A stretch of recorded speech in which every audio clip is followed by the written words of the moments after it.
developments. Even though this is overall good news, we still need to be very careful.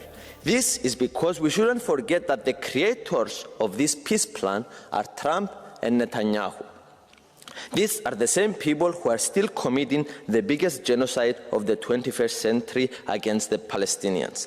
The same people who are absolutely opposed to a two-state solution.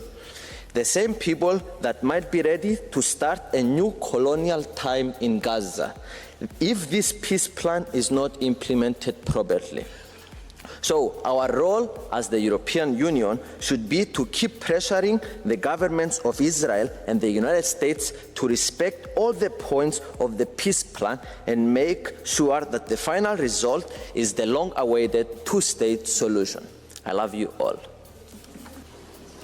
The legacy of the Palestinian genocide, the systematic failure of political leadership and in some cases the EU's active complicity will have ramifications for decades. First and foremost, the profound trauma of mass displacement, of the loss of multiple generations of families, of tens of thousands of orphans, of forced starvation will be catastrophic.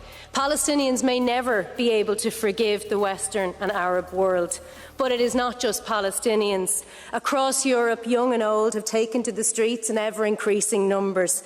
They have been beaten and criminalised for standing up for international law.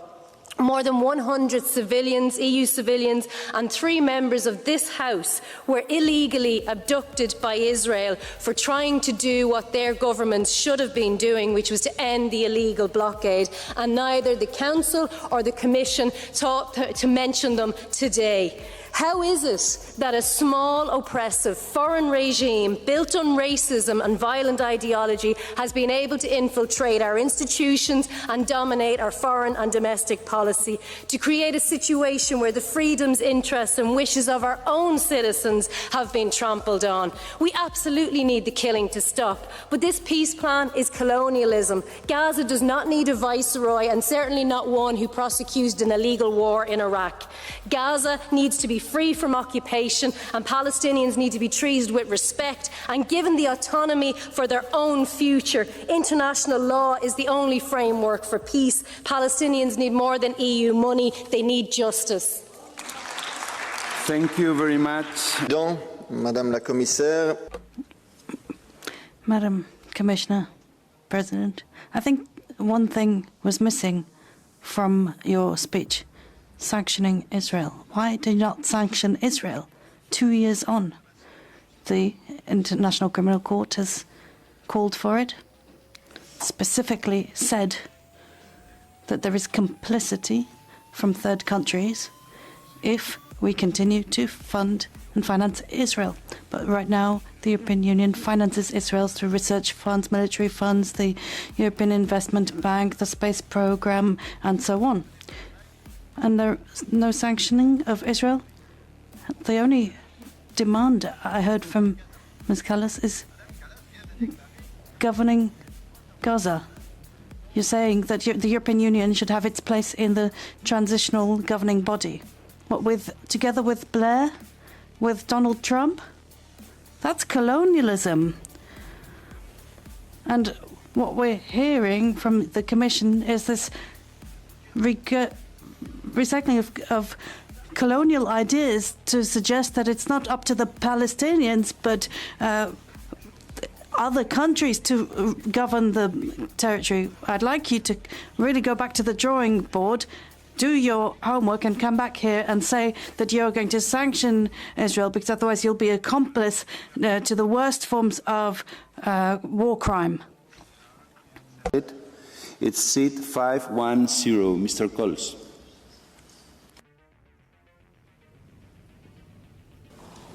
Yes, thank you very much. Mr. Botenga, your colleague Boylan in her speech mentioned the necessity to provide aid, humanitarian aid.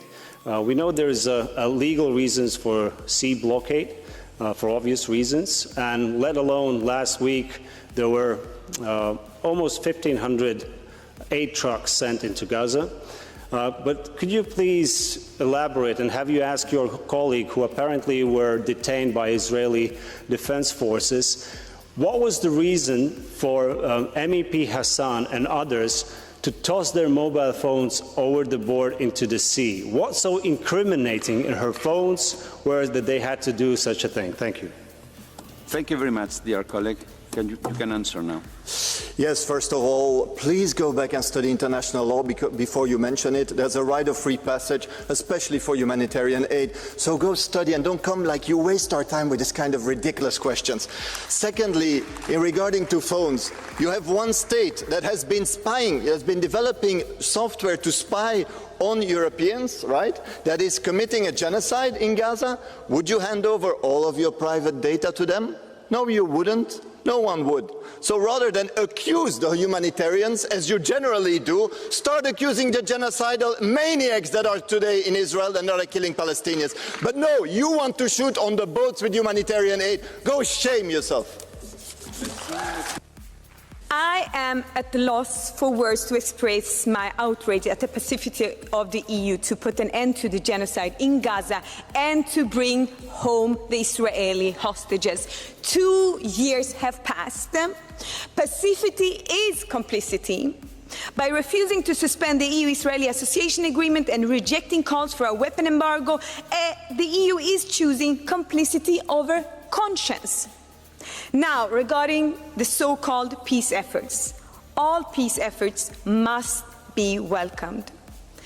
But there is no genuine peace effort when those most affected are excluded. The extremist Israeli Prime Minister Netanyahu and his far-right ministers have made it clear that they will not allow Palestinian Authority to have a role in Gaza. True peace cannot be achieved by excluding the Palestinians, while Hamas must not be part of the governance in Gaza.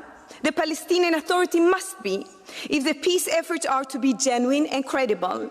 Let us also remember the old saying, peace is not the absence of conflict, but the ability to cope with conflict by peaceful means. The people of the West Bank understand this deeply. They try to pursue peace through non-violent means, even when an ethnical cleansing is unfolding before our eyes in the West Bank, with the Israeli military and settlers terrorizing Palestinians day and night. The EU must take a stand for real peace resolution.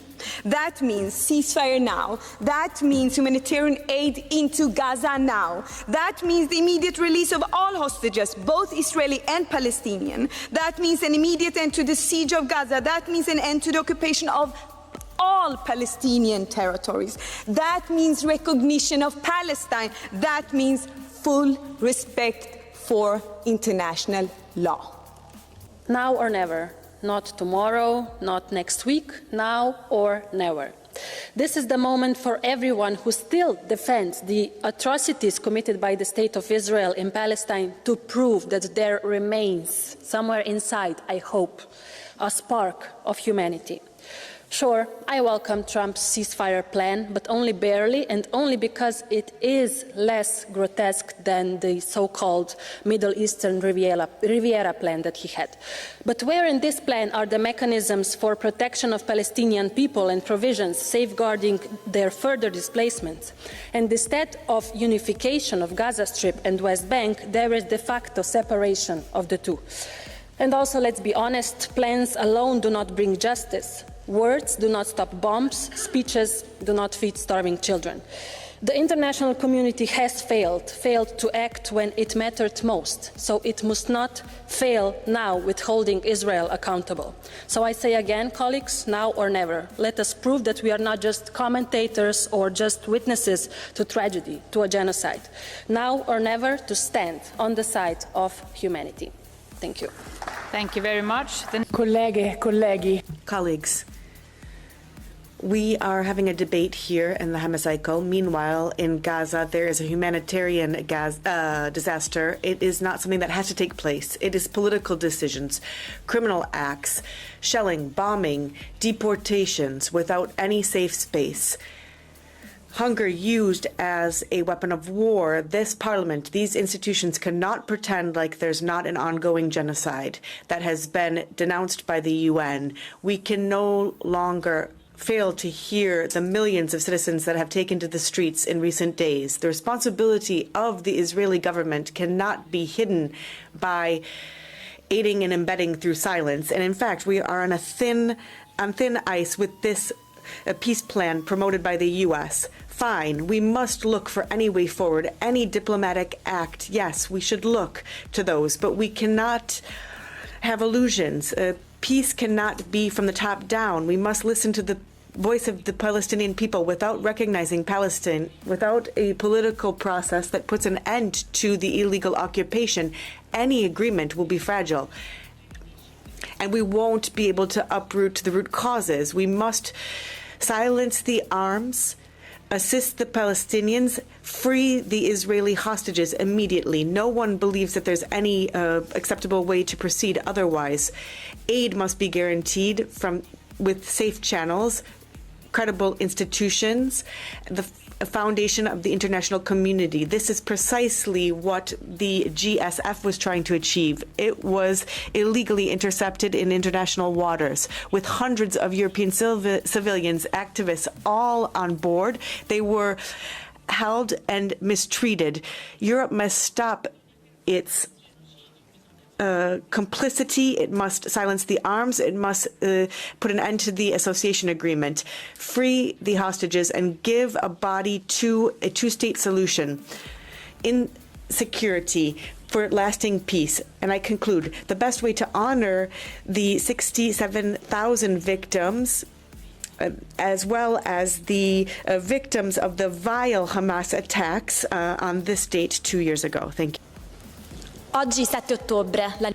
The 7th of October, the anniversary of a bloody attack. Yes, I condemn without any problem. But if you took up the 10th and the 11th of October, after 2 years of a Palestinian ethnic cleaning genocide, we are not doing anything to stop Israel. And not even talking about the flotilla, unless you really think about the rights of Europeans, your colleagues. How can this chamber do something for the Palestinian people? President von der Leyen yesterday stated that Europe must remain united to remain alive. I say that Europe is dying in silence in being an accomplice in this institution. And in Europe, there are millions that are on our streets that are screaming, not on our behalf, asking for justice, asking for peace, that they don't want to repeat the errors of the past, and they are against genocide. We stand with that Europe, with the Palestinian people that is oppressed. Now is the time to implement the values that we state we defend. Otherwise, you will be hypocrites. We will stand in the streets, on those boats, with humanity, because it is there that humanity continues to exist. Otherwise, it will die. Καταδικάζουμε την πειρατική επίθεση ενόπλων Ισραηλινών δυνάμεων σε διεθνή. We condemn the attack of the Israelis on international waters against international law, and also the bad way they treated the people in the flotilla. The European Union and the Greek government, they promoted the strategic alliance with the State of Israel and covered its behavior. And the Trump plan they support, which is on the detriment of the rights of the Palestinian people. They want to create an American protectorate in Gaza and as a police force to use Israel. The crucial thing is humanitarian aid to reach to the hands of the Palestinians. Your hands off the Palestinian people, and we should show solidarity to them, so that workers at ports show that in Europe, because they block Israeli military cargo. We should stop hunger. We shouldn't associate with Israel. We need a free, independent Palestine, united in the borders before June 1967 with capital Eastern Jerusalem. Please, Mr. Kalla. Colleagues, for over 2 years, the European institutions did nothing to alleviate the suffering of Palestinians in Gaza. This lack of action is one of the reasons for the death of 10,000s of Palestinian women, kids, and adults. The main responsible person for those things that a lot of people call genocide is the government of Benjamin Netanyahu, but the responsibility is also falls to the so-called civilized Europe. While the elites in Brussels were afraid to say anything, the normal European citizens were strong in their support to those suffering in Gaza. There were tens of thousands of people on the streets of Rome, London, Barcelona, Dublin, Amsterdam, and Sofia. The leaders of Europe were afraid that they will be called out on the basis of anti-Semitism, but Jews throughout the world are not the same as the government of Benjamin Netanyahu. You can like Jews and not like this government. Our citizens understand this, but our leaders seem not to understand this. Thank you. Thank you, President. Madam Commissioner, today we cannot afford to speak about Gaza with some empty words, the same empty words that the world has been uttering for tens of years. While people are dying and the humanitarian crisis is growing in front of our eyes. Over the last days, thousands of people poured into the streets of European cities from Barcelona to Sofia to show that human life cannot be a token traded among influences.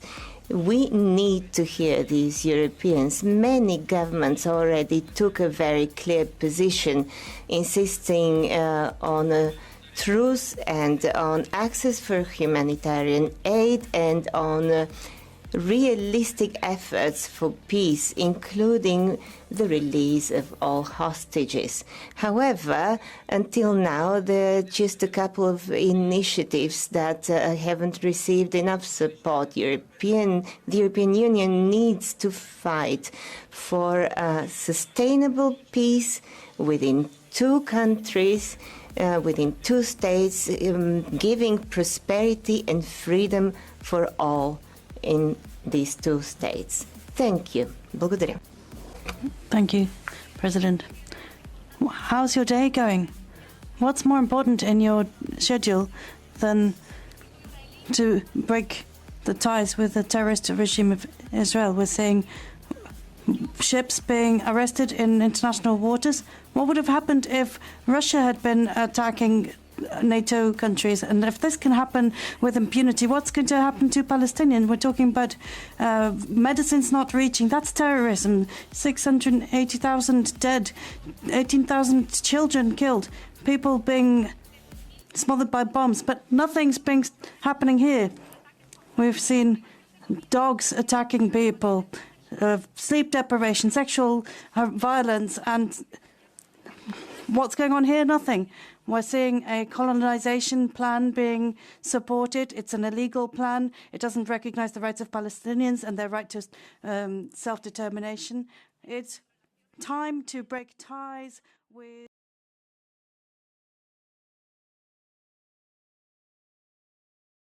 Hey, Hitler, you probably didn't even hate the Jews. That was just the meth making you crazy, dog. Both of you, get back in the closet. You deserve a ass whooping. All of you, get back in the closet. Go f yourself. How much does it cost for fascism? How much do the taxpayers have to pay for a fascist country? They're evil. They are activists doing evil. So treat them like the evil that they are. The time to start is now, right? The time to plant a tree is 10 years ago, and the second best time is now. Strikes are the most effective way to stop profits, get demands, and force policy changes. If you can shut down profit, you can make any politician do anything. It's time to stop pretending otherwise. It's time to be ruthless, and time to afford them the same amount of grace that they give to their Palestinian victims, because they are only going to get more and more ruthless with their victims if you don't.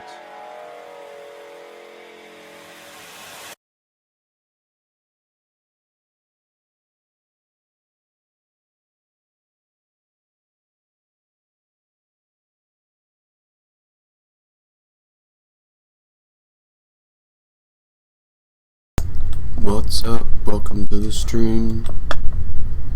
We'll start with headlines and then go into more specific stories.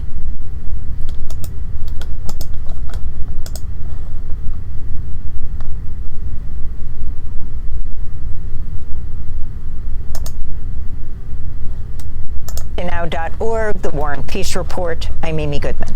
President Trump says Israel and Hamas have agreed to the first phase of a Gaza ceasefire deal. Trump announced the breakthrough in a post to his social media site, Truth Social, Wednesday, writing, quote, "All the hostages will be released very soon, and Israel withdraws their troops to an agreed-upon line," unquote. Details of the first phase have not yet been officially released. The Israeli government's meeting this afternoon to formally vote on the ceasefire deal. Far-right ministers, including Bezalel Smotrich and Itamar Ben-Gvir, say they will not vote in favor of the plan, but have withdrawn threats to withdraw from Netanyahu's coalition government, bringing it down. If Israel's security cabinet approves the ceasefire, as expected, it will go into effect immediately. In the meantime, Israel's continuing its attacks on Gaza.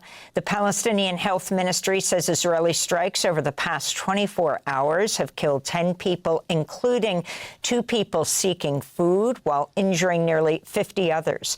Despite the continuing assault, Palestinians across Gaza erupted in celebrations overnight as news of a ceasefire deal spread by word of mouth due to an internet and communications blackout. I don't have a spoon nor a fork in my house. It is just some stones. Others lost their families. Some lost everything they own. And some had their families wiped out from the civil registry, and they stayed alone. Others lost their legs and limbs. Some lost everything, and some went missing as well. We ask God for safety, and may safety, security, goodness, and peace prevail. After headlines, we'll go to Gaza and Israel for the latest. Spain's parliament has approved a formal arms embargo on Israel, permanently banning the sale of weapons and military equipment. Meanwhile, protesters across the Netherlands have held sit-in protests at 20 train stations in several cities, demanding the Dutch government end its support for Israel.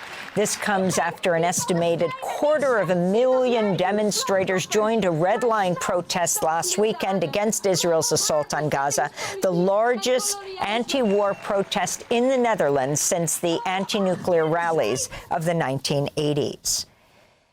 In the United States, Senate Republicans Wednesday blocked a bipartisan resolution that would have limited President Trump's authority to launch military strikes against alleged drug traffickers in the Caribbean. The resolution was led by Democratic Senators Adam Schiff and Tim Kaine, with backing from Republican Senator Rand Paul. This is Senator Kaine. Letting a single individual take us to war based on a secret list that he won't even reveal to the public or to Congress sets such a dangerous precedent.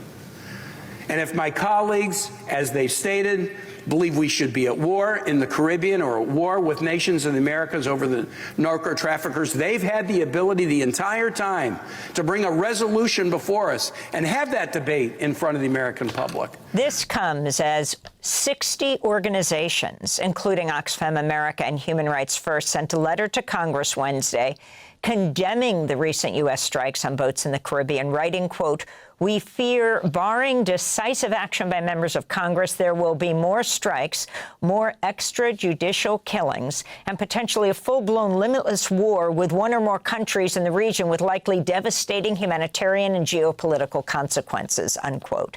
Meanwhile, the Venezuelan president, Nicolas Maduro, claimed his forces halted a false flag operation to bomb the U.S. embassy in Caracas.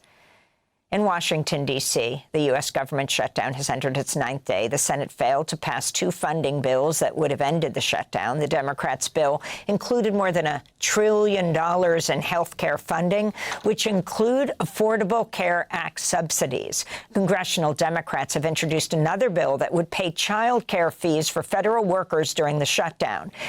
On Wednesday, the IRS announced it'll furlough about 34,000 workers, nearly half its workforce, because of the shutdown.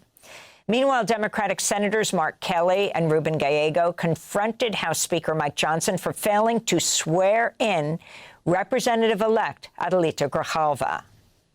As soon as you guys vote to open the government. You don't want to be on Epstein discharge. How much? It's totally absurd. You guys are experts at red herrings in this direction. Moving along. No, it has nothing to do with Epstein. To see our interview with Representative-elect Adelita Grijalva, go to democracynow.org. The Pentagon's Northern Command says 500 National Guard soldiers from Illinois and Texas have arrived in the Chicago region, despite opposition from local officials who've sued to stop the deployment. Their arrival came as President Trump wrote on his social media site that Chicago Mayor Brandon Johnson and Illinois Governor J.B. Pritzker, quote, should be in jail for failing to protect ICE officers, unquote. On Wednesday, Governor Pritzker rejected Trump's threat, saying, come and get me. He said Trump had deployed the troops without any advance notice. I've said over and over again, the federal government has not communicated with our state in any way whatsoever about what their troop movements are going to be. I can't believe I have to say troop movements in a city in the United States, but that is what we're talking about. Illinois Governor. This is why I always put in my title Gaza updates and ICE movements, because they're moving all the time. And that's the number one way of gauging their reach and evaluating their behavior and just documenting their movements, you know, finding out when they decide to come to your city. They're already in my city. They're using it as a staging ground, Indianapolis for Chicago. Governor Pritzker also said Wednesday he believes Trump's normalizing the use of the military ahead of the 2026 midterm elections, when Pritzker believes Trump may have soldiers stationed outside polling places to, quote, assume control of the ballot boxes and count the votes himself, unquote. What? Meanwhile, a pastor is one of several plaintiffs suing the Trump administration after he was shot directly in the head by a pepper ball fired by ICE agents on a roof during protests at the Broadview ICE jail just outside Chicago. Video of the assault shows Pastor David Black of First Presbyterian Church of Chicago immediately falling to the ground. Just before the attack, he was praying. Meanwhile, a lawyer for the woman who was shot multiple times by U.S. Customs and Border Protection agents in Chicago says she did not ram her car into the agents as they claimed, and that her gun was stored in her purse. Marimar Martinez was arrested with assaulting a federal officer after DHS claimed the agent fired their weapon in self-defense. President Trump led a roundtable on Antifa Wednesday, hosting far-right activists posing as independent journalists. Homeland Security Secretary Kristi Noem compared Antifa to MS-13, Hamas, Hezbollah, and the Islamic State. This follows President Trump's executive order last month designating Antifa as a domestic terrorist organization. This is Trump Wednesday claiming without evidence that Antifa is paid and funded. The epidemic of left-wing violence and Antifa-inspired terror has been escalating for nearly a decade. At universities, Antifa has organized riotous mobs to attack campus speakers. I see it all the time. And these are agitators, anarchists, and they're paid. We're going to be very threatening to them, far more threatening to them than they ever were with us, and that includes the people that fund them. Rutgers University history professor Mark Bray says his family's... Think about that for a second. Designating a terrorist organization, the idea of anti-fascism, if that doesn't make a lot of sense, it's because it doesn't.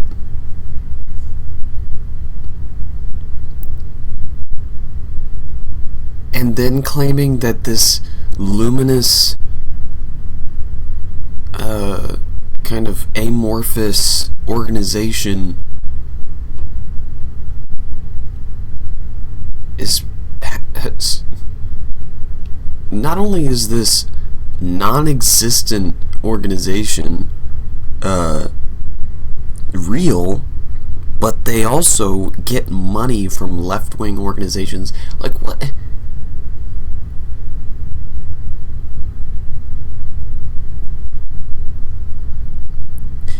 We're going after the alien ship, and we're going after the people who pilot the alien mothership. Like, this is a fantasy within a fantasy.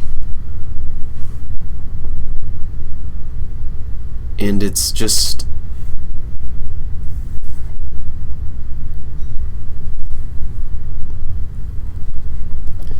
it's just gonna be used to... Why is my quality such dog shit?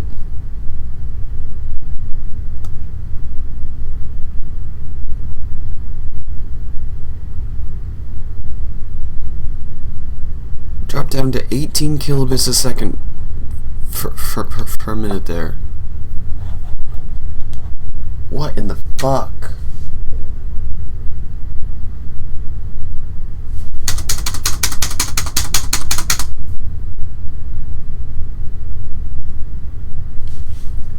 I gotta crack the lid on this fucking computer every time I wanna turn it on. Sheesh. I love when shit does not work the way it's supposed to.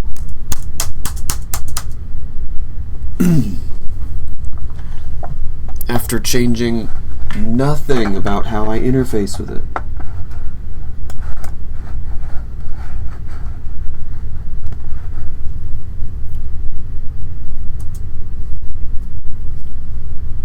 Microsoft does not stay in business by making good products, I swear to fucking God.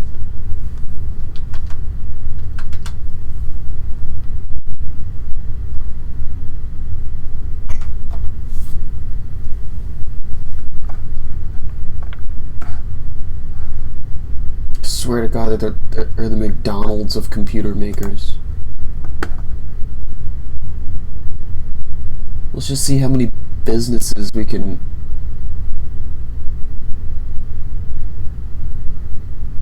get deals with so we can sell a cool 250 HPs here and 1,000 Dells there. I'm just mumbling at this point. Ugh. Moving from New Jersey to Spain after receiving death threats, including at their home address. Bray was teaching courses on anti-fascism and terrorism at Rutgers. He's the author of the 2017 book Antifa, the Anti-Fascist Handbook. His planned flight from the U.S. comes after the Rutgers chapter of the campus conservative group Turning Point USA circulated a petition labeling him Dr. Antifa and calling for him to be fired. In an interview with Newsweek, Bray said, quote, "This is reflective of the broader trend in the country. The Trump administration, I believe, is moving the country in a markedly authoritarian direction, and that takes a number of forms, but one of those forms is an attack on academic freedom and higher education," unquote. Former FBI Director James Comey appeared in federal court in Virginia Wednesday, where he pleaded not guilty to charges he lied to Congress. The trial is set to begin January 5th. Federal prosecutors expect it to last 2 to 3 days. Comey's lawyer, Patrick Fitzgerald, said he would ask the judge to dismiss the case, claiming, quote, "selective, retaliatory prosecution at the direction of President Trump to silence Comey," unquote. In immigration news, the Washington Post reports nearly a quarter of the FBI's roughly 13,000 agents are currently assigned to immigration enforcement, with the number climbing to upward of 40% in the largest FBI field offices. Data show agents have been pulled from investigations into cybercrimes, drug trafficking, terrorism, counterintelligence, and more. Meanwhile, Apple's quietly removed the citizen reporting app De-icer from its App Store. The app is used by activists and immigrant communities to track ICE activity.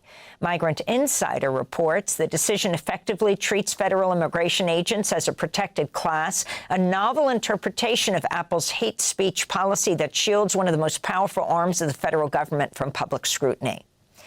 In Tennessee, Democratic State Assembly member Justin Pearson announced Wednesday he'll launch a primary challenge against Democratic Representative Steve Cohen of Memphis. Pearson was a member of the Tennessee Three who were expelled by Republicans from the Tennessee State Assembly after participating in a gun control protest on the State House floor.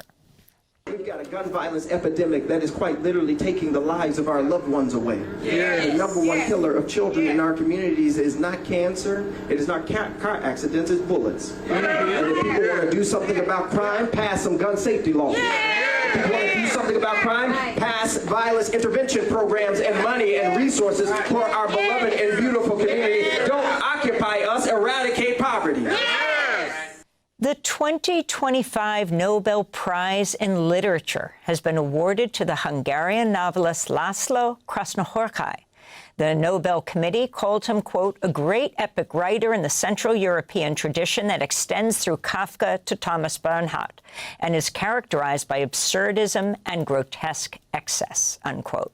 Meanwhile, this year's Nobel Prize in Chemistry has been awarded to a trio of researchers, including Omar Yaghi, a Jordanian-American chemist at the University of California, Berkeley, for pioneering work on porous molecular structures that can be used to trap greenhouse gases and other pollutants. The Palestinian scientist Yaghi was born in Amman to Palestinian refugee parents who fled their homes in Gaza in 1948. When those establishing the State of Israel violently expelled over 700,000 Palestinians. And those are some of the headlines. This is Democracy Now!, democracynow.org, The War and Peace Report. I'm Amy Goodman. And I'm Nermeen Sheikh. Welcome to our listeners and viewers across the country and around the world. Thanks for watching.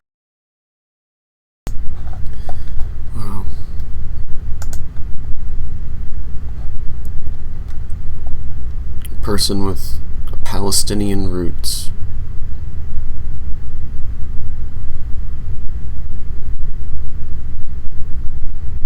He's getting the Nobel Prize in Science for carbon capture technology.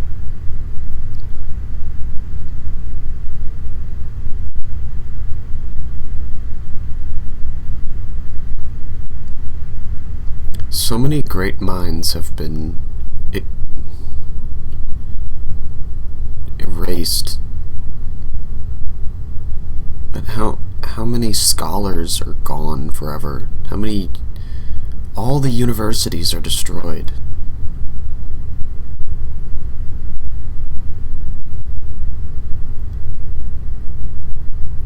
In order for Gaza to produce minds like that again, it's going to take a long time. I mean, like, people like that are born there every day, but to mold them into scholars, it's going to take a long time.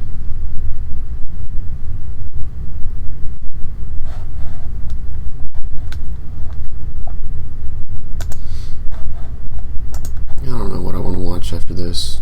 I guess Electronic Intifada. Look at what's happening within his base. You're starting to see very...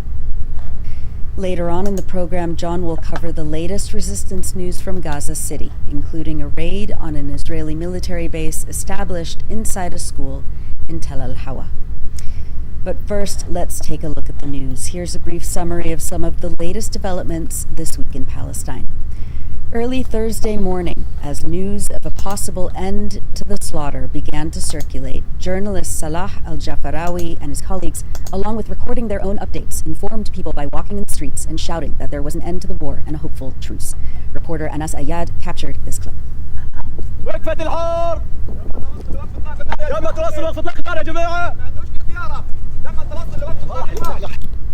my god.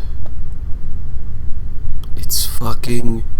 They've been bombed to a medieval era because the journalist is spreading the news through word of mouth like a town crier. You understand?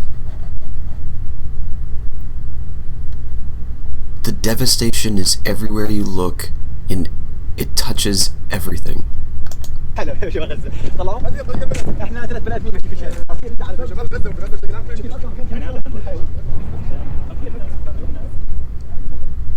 Just a few hours ago, Salah al-Jafrawi filmed celebrations in the streets, members of Gaza's heroic civil defense, he says. I get that it's like supposed to be uplifting news and stuff, but like all I see is just genocide. People taking what they can get in a genocide. Share in the joy of the news of a ceasefire. Here is that clip.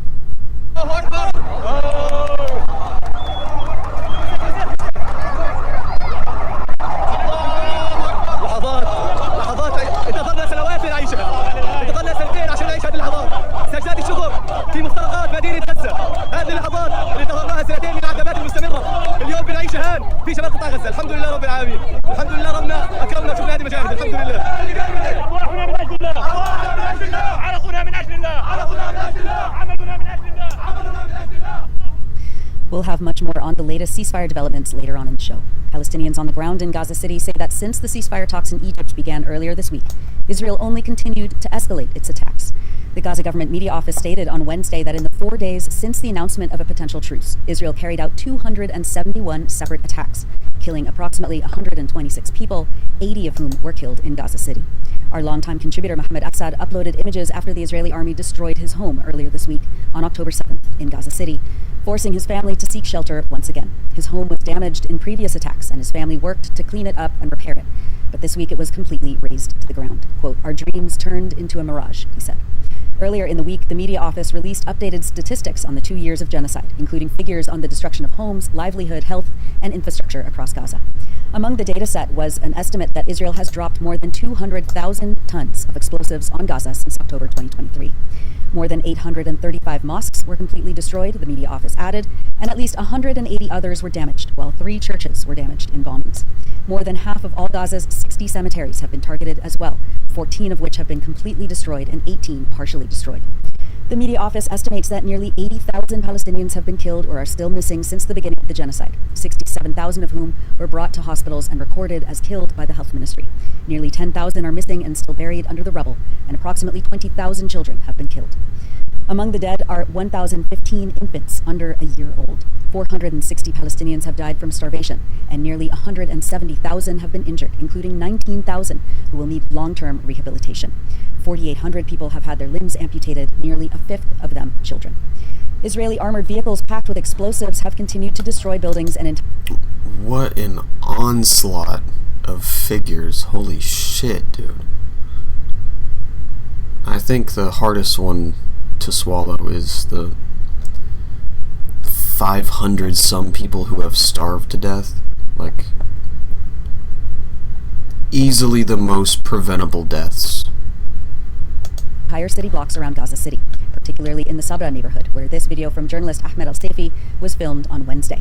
Al Jazeera's Hani Mahmoud reported on Wednesday that, quote, Israeli forces are scaling up attacks aimed at the systematic destruction of the city's remaining infrastructure, flattening what is left of residential buildings, public facilities, and entire neighborhoods. The army is reportedly using remote-controlled explosive robots alongside air attacks and heavy artillery to demolish densely built areas, Mahmoud added. Fighter jets have targeted wide boulevards and high-rise blocks in the city center, leaving large sections of Gaza City reduced to rubble. Despite talk of a potential agreement, many in Gaza believe the Israeli military is rushing to complete the destruction before any truce takes effect. On the ground, people describe what feels like the final stage of destruction, an effort to render Gaza uninhabitable by erasing all means of life, he said. On October 3rd, reporter Hamza Kareika spoke to a grandmother who survived an Israeli attack on tent shelters at the Gaza port. Sitting on the floor next to a metal bed with no mattress where 2 small children lay unconscious, she asks, quote, what did children do to deserve this? 3 children and their mother, who is my daughter, and my sister. Over 15 people were killed in this strike. What did they do? She says that they were displaced from Jabalia in northern Gaza, and the Israeli army targeted their tent. Palestinian civil defense workers in Gaza say that the situation in the north of Gaza is apocalyptic, especially following last week's closure by Israel of the main north-south road in and out of Gaza City and the rest of the northern governorates. Civil defense ambulance services worker Mohammed Tammous was filmed by journalist Mohammed Abulwai on October 5th. Tammous says that massacres, bombings, and detonations are happening around the clock with no let-up. Quote, entire landmarks and blocks have been erased and have fallen on top of residents' heads. Entire families are erased from the civil registry. In northern Gaza, life has become almost non-existent. There is no electricity, water, food, or drink, or anything suitable for life. The situation here is very difficult, very catastrophic, he said. On October 7th, marking 2 years of Israel's genocide in Gaza, Palestinian civil defense spokesperson Mahmoud Basal described what 24 months of relentless assault has taken from Palestinians, with the whole world watching. He said that along with the enormous death toll, 2,700 families have been completely erased from the registry, and 6,000... This guy has done really, really good reporting. If you go and follow him on X. People are now the sole survivors of their entire families.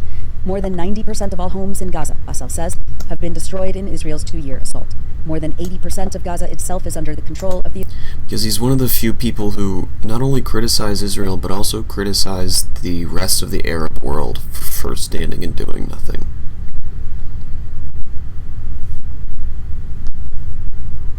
There's one video of him, like, holding up skulls, and he's just like, where's the world during this inhumanity? Israeli occupation. He says, quote, 2 years of war, and we still say to the whole world, we continue to repeat to the world that we are a people who deserve to live, and that our people deserve to live like any other people in the world, and that they have the right to be safe and at peace without any war or murder. Also on Tuesday, Al Jazeera's Hind Khoudari reported that a Palestinian child was shot in the head in eastern Gaza, and 6 Palestinians were killed in separate attacks in the southern city of Khan Yunis. She said, quote, this shows that despite everything going on in the negotiations over the U.S. proposed ceasefire deal, Palestinians are still being killed throughout the Gaza Strip.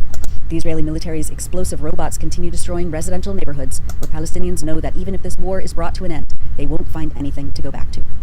Maha Husseini, a journalist, human rights worker, and researcher in Gaza... Yeah, I know, I mean, like, Palestine has been recognized, okay? You've recognized a graveyard. You're about to liberate a graveyard.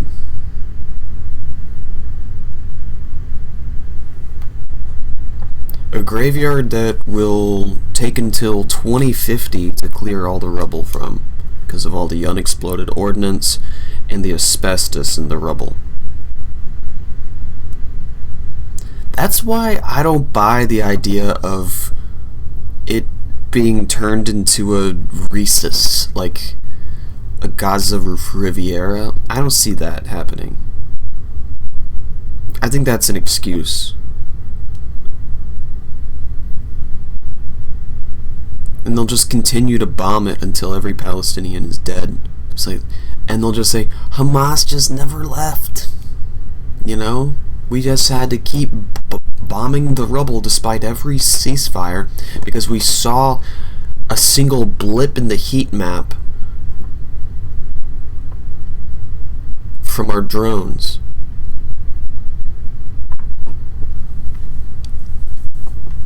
So time to level the whole building. But like,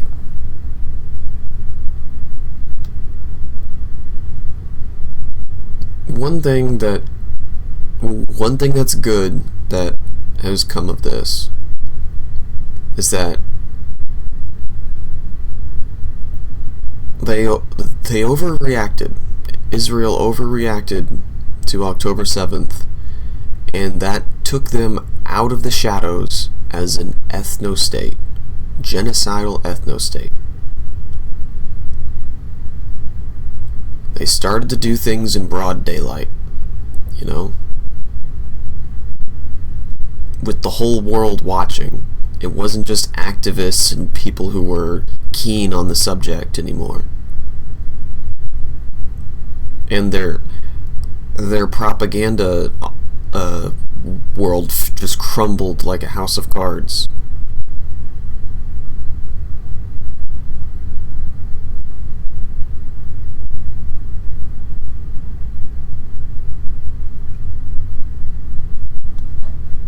The B0MBED Human Rights Monitor recorded this video for the United Nations Human Rights Council. Because how can you like claim that you're seeking respite from genocide when you're committing one yourself? The idea of Israel completely falls apart when you start acting like Nazis. But it was already on shaky ground when you built it on stolen land after committing a genocide already. The Nakba never ended. Meeting earlier this week. Mr. President, I speak to you from my last refuge after I was forcibly expelled from my home in Gaza City under relentless Israeli bombardment. Though I don't know if by the time you hear these words, I will still be alive or buried under the rubble. Gaza is under unprecedented Israeli attacks, and I have been forcibly displaced with my colleagues at EuroMed Human Rights Monitor several times now. I meant to present this statement as a human rights defender, to document and to advocate, but today I can no longer count the Israeli crimes I witness because they surround me in every breath and every hour. It's a shame that I had to tear up my business card at some point during this genocide to avoid being killed or detained by the Israeli military. We demand not leave. We demand immediate protection for those documenting genocide in Gaza. We demand unhindered access for international investigators, and we demand that the perpetrators are brought to justice. Every silence from you, representatives of states and civil society at this council, is another strike of the hammer driving the coffin of the international law. Maha Husseini of EuroMed Human Rights Monitor. The Palestinian Health Ministry in Gaza reported on Tuesday that Israel's destruction of the health system over the last 2 years is complete and deliberate. Quote, over the course of 730 days, the health sector has been subjected to devastating and lethal attacks that have ravaged the very fabric of its services and infrastructure, the health ministry stated. Reporter Hussein Kreis captured this footage of Israeli quadcopter drones striking the burned-out surgical building at Al-Shifa Hospital on September 30th. The ministry added, quote, these crimes have earned the description health genocide due to the catastrophic indicators that have ravaged the health and humanitarian landscape in the Gaza Strip. Observers and decision-makers in international health and humanitarian institutions are concerned about the success of emergency responses that maintain a minimum level of service. Hospitals have been transformed into concrete structures as a result of direct and indirect military strikes, completely emptied of the components of diagnostic and therapeutic care. More than 1,700 medical personnel have been killed, and 362 are still detained in Israeli torture camps, where they are being deprived of basic human rights. 25 hospitals out of 38 are completely out of service, leaving only 13 still partially operating under difficult conditions. Israel has also destroyed 103 primary healthcare facilities. 55% of all medicines are currently out of stock, 2/3 of all medical supplies are out of stock, and nearly 70% of laboratory supplies are out of stock, the ministry adds. James Elder, the spokesperson for the UN Children's Agency UNICEF, reported from Gaza on the prevention by the Israeli army of newborn incubators earlier this week, deliberately denying the most fragile babies basic machinery to keep them alive.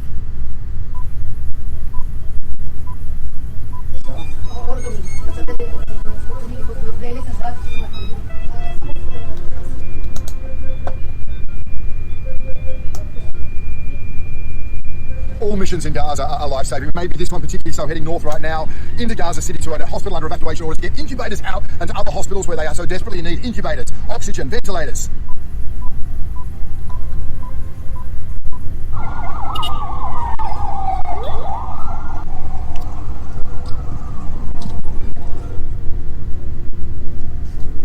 Here we go again, fifth time now, fifth time seeking approval to save children's lives, fifth time.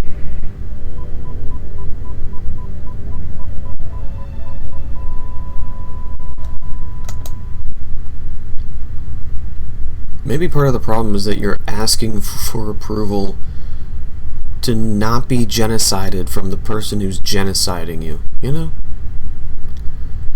The entity that's committing the genocide will not show you any mercy. So, it begs the question, what are you doing continuing to ask? That was from UNICEF.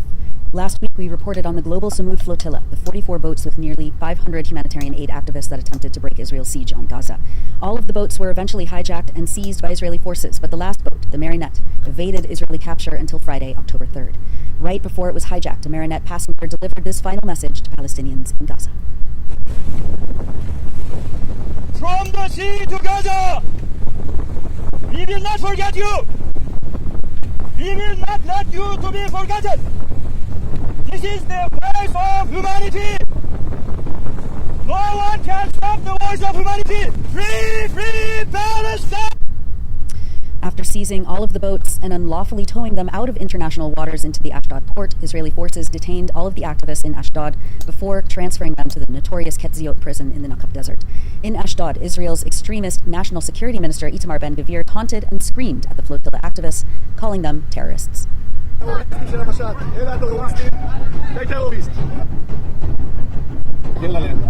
תומכי רוצחים, אגב, האוניות שלהם נמצאו כאן הכנה שלמה.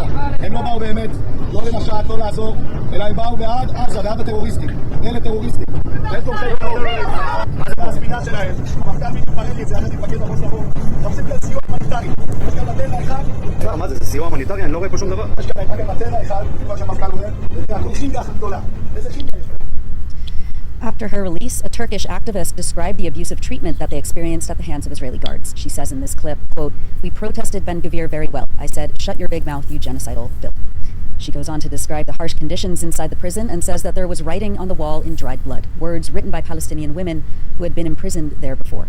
The detained activists were told to drink water from the toilets. 22-year-old Swedish activist Greta Thunberg, who was a participant on the flotilla, was singled out for abuse, according to eyewitnesses.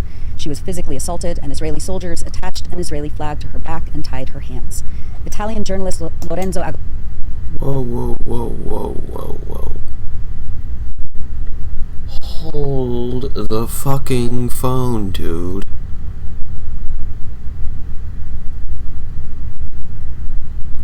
The women had written, the previously incarcerated women wrote messages on the walls in their own blood.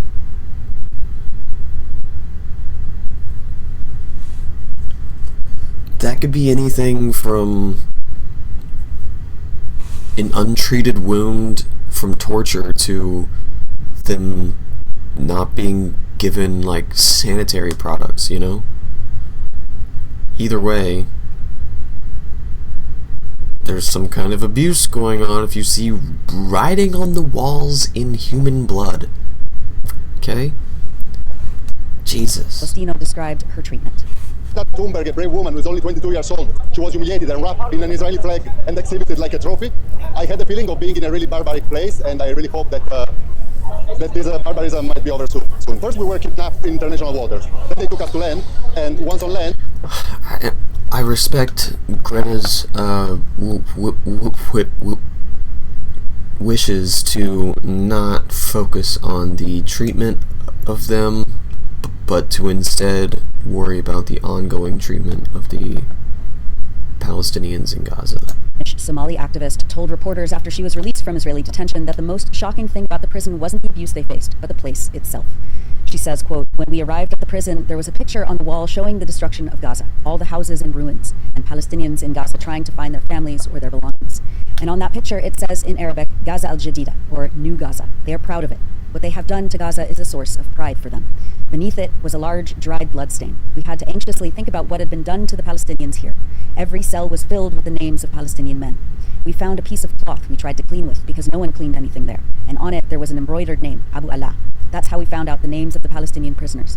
Every night, I was anxiously thinking, where had these men been taken? What had been done to them? Where is Abu Allah? I'm in Helsinki now. Where's Abu Allah? Allah's father. Where is he? What have they done to him?" Activist Shiva Abdi speaking in Helsinki earlier this week. Dude. Another flotilla of 3 boats named after the Gaza sunbirds, Ala al-Najjar and Anas al-Sharif, set off towards Gaza from southern Europe as the Global Samud flotilla. This fucking footage, dude. I saw this. You can literally see the footage of them destroying the camera. That was being hijacked last week. All 3 boats were intercepted and hijacked by Israeli forces early in the morning on October 8th. This footage is of the Gaza Sunbirds boat being taken by Israel. We've published many features on the electronic intifada in the last week, but we wanted to highlight Underdog Palestine Will Prevail by Asim al-Nabi, writing from Gaza. He writes, quote, "In the brutal arena of history, Palestine has never been a heavy hitter. Israel possesses the warplanes, the tanks, the surveillance networks, and the unwavering backing of global superpowers. The battlefield is tilted, the referee biased, and yet somehow Palestinians are still here, demanding our rights and calling for our freedom, not because we overpower, but because we endure." And the world stands behind them. You know, the Arab Spring will spring again. There's no amount of military might, there's no amount of money that the United States or Israel can hold to insist on their genocidal positions. It just won't happen. Popular opinion has spoken. The world will not let this persist. Good morning, Pillow. Welcome to the stream. For colonized people like us, victory was never going to be a knockout punch. We never dreamed of winning in one decisive blow. The imbalance of power is... Afternoon, rather. It's too immense for such Afternoon fantasies. for me. But if history teaches anything, it's that those who survive each round, bleeding but upright, sustained by clarity and collective purpose, are often the ones who endure until the final bell. What's happening now is more than political. It's epistemic. It's a war of narratives deciding who gets to define reality, whose suffering counts, whose voices are amplified. For decades, Israel dominated the narrative. It set the parameters of discussion and held influence over much of the global media coverage. While that still holds true with the mainstream corporate media in the West today, young Gazans with no electricity and shattered phones are speaking truths that millions are now hearing. Our narrative is breaking through, unfiltered, raw, undeniable. And that is one of the most decisive shifts of all. In the long game of history, narrative matters. Israel is rapidly losing the struggle for moral and political legitimacy. A crisp 10:20 a.m. It's nice. I like that.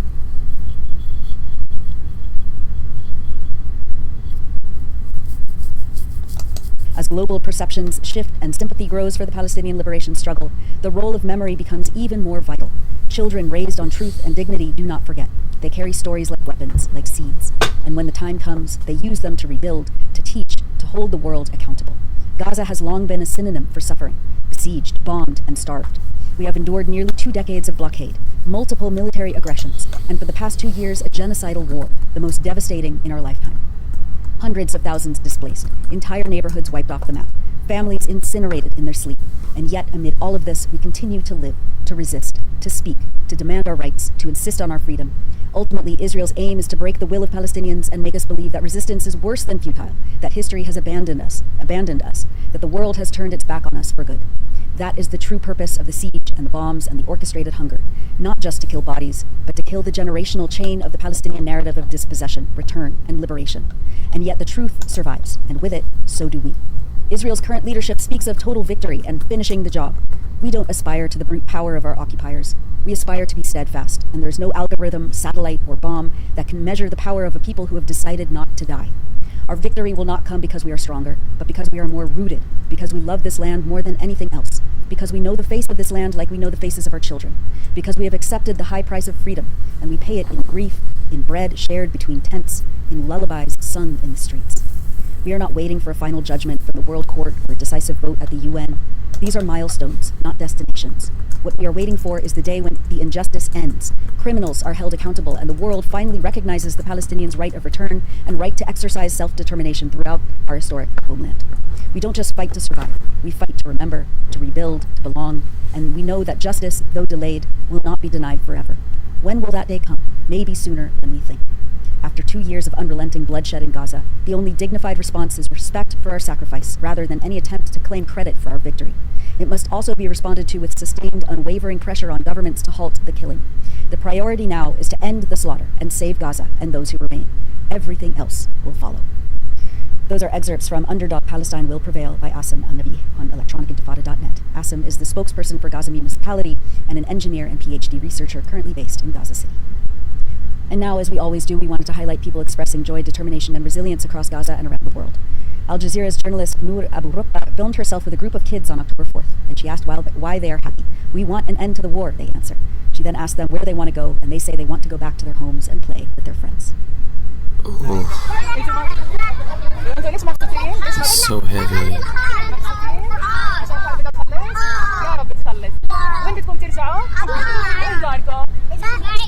أول ما تخلص الحرب شو بدكم تعملوا؟ نلعب عصبيات شو كمان؟ نقعد نلعب دورنا. طب يلا يعني نحكي يا رب تخلص الحرب؟ يا رب تخلص الحرب. And our contributor Asim Al-Nabi, from whose story I just read an excerpt, posted this photo of a tree in East Gaza City on October 3rd.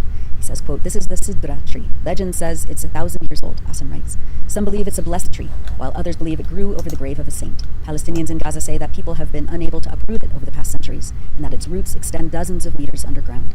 This tree sits at the intersection overlooking the Sayyid Hashim Mosque, where the tomb of the Prophet's grandfather, peace and blessings be upon him, is located to the south.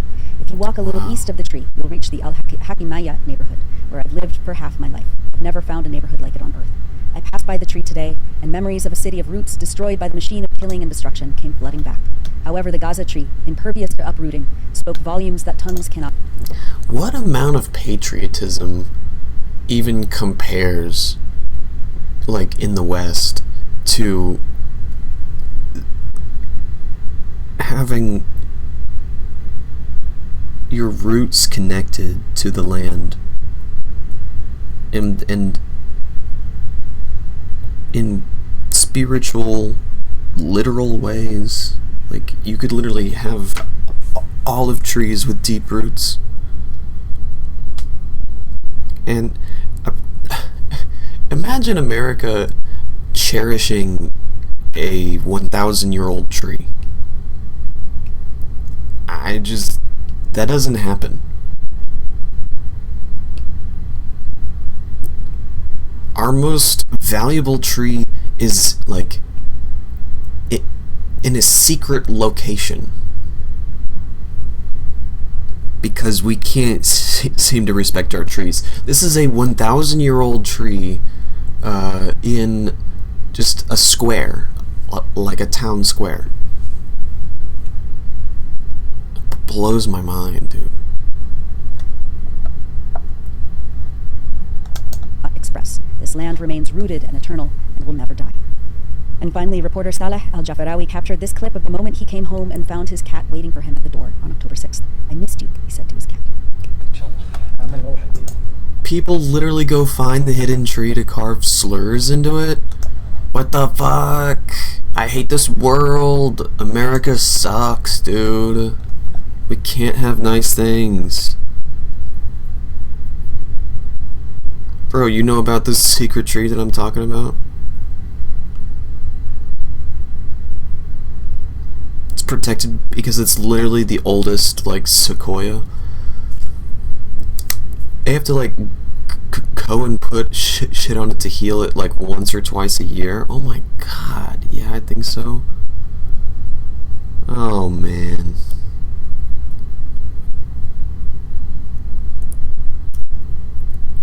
That's crazy.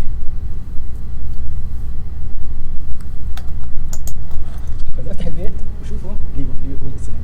شوف كيف هم سلام عبد الله.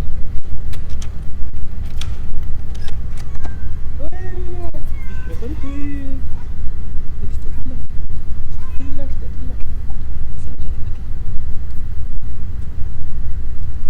And that's it for the news roundup. As always, go to electronicintifada.net for much more, especially to read our new features by our brave writers in Gaza. Dude had a ragdoll cat in Gaza?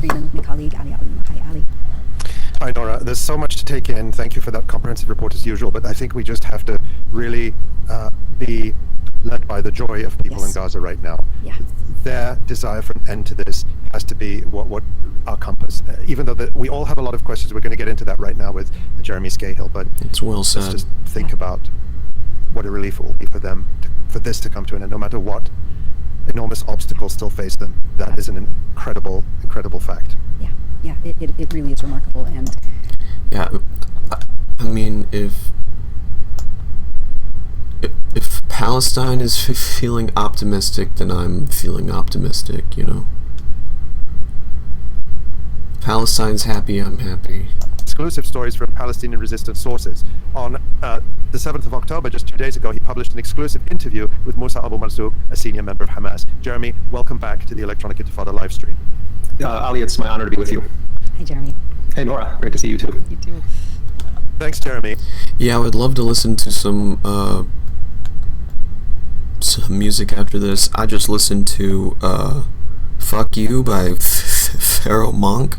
It's apparently from Training Day. Great song. Good shit.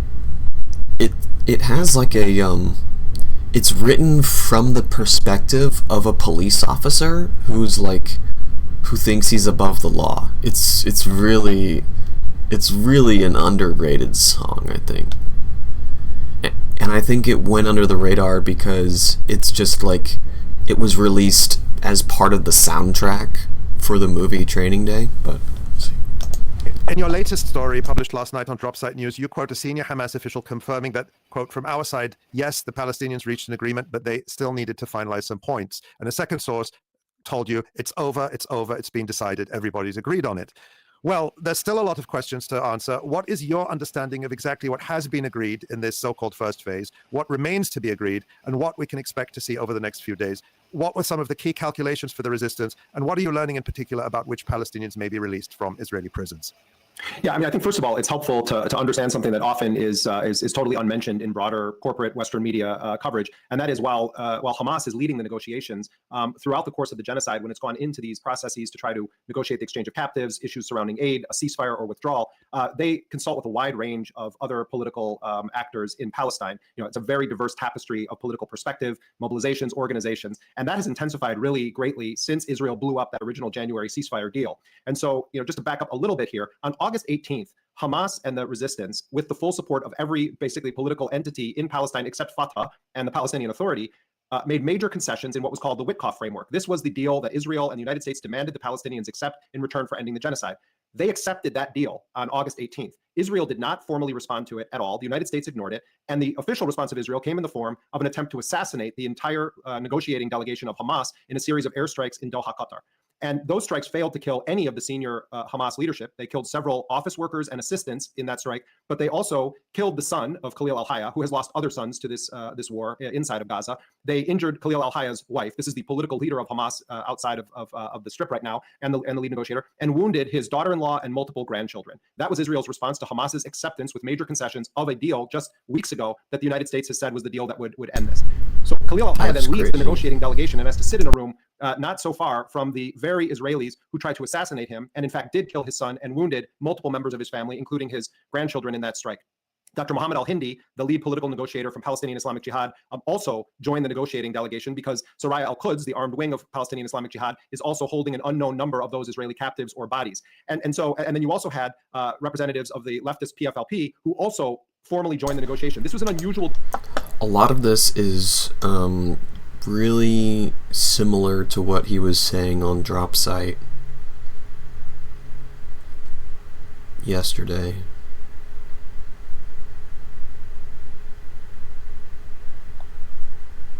Let's go to John Elmer. Come on. Oh fuck.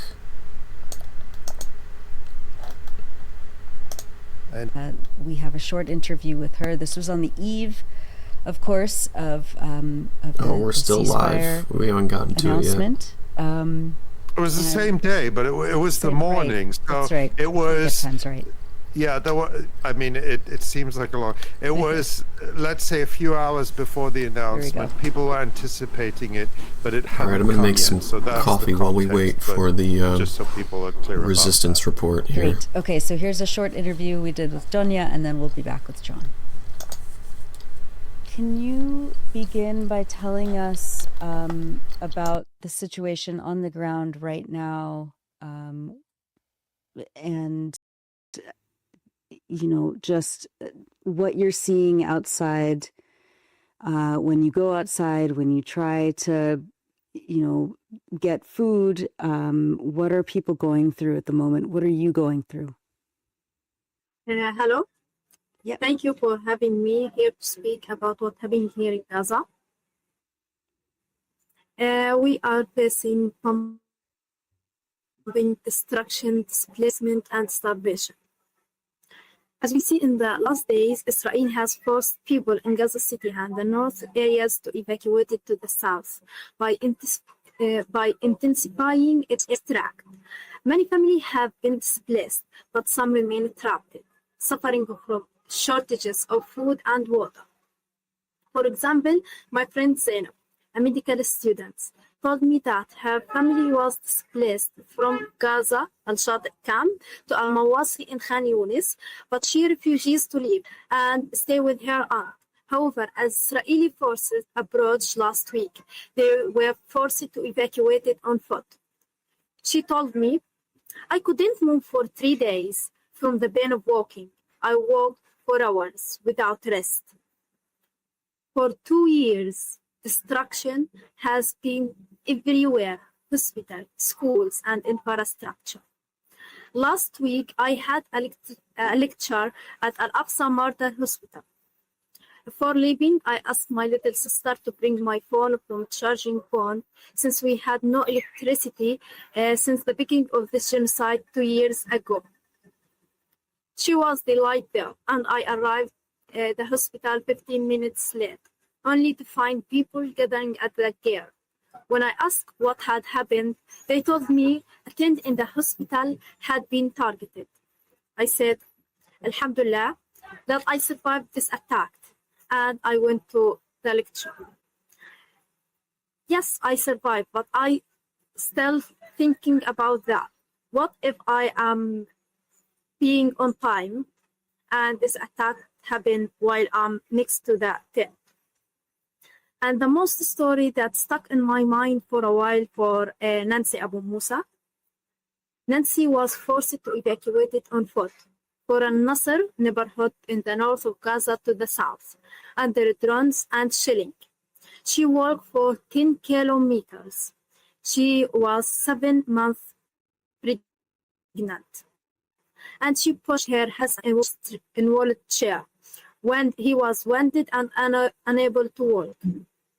How does a woman do that? Carry 2 lives inside her and pushed a loved one through the rubble while pumping full nearby. Nancy made it until she arrived at the area that was so-called safe area. But in reality, there was no safety. Inside a makeshift shelter made of nothing, just a blanket on the cold ground, with no medical support, no clean space, and no help. She gave birth for twins. They were born in the world that had no room of them. They didn't cry. They didn't even get a chance to feel the hunger. They died at the moment they start their life. In the same place, at the same time. Death came for them before the life could begin. This is not just a story of war. It's a war itself against women, mothers, and hope itself. Yes, they are targeting hope. For example, if we looked at the Nasser targeting last month, they are targeting Nasser hospital twice, and the second strike is they are targeting ambulance and help, so that they attend to and they want to kill the hope and the help itself, so that can make people don't want to help.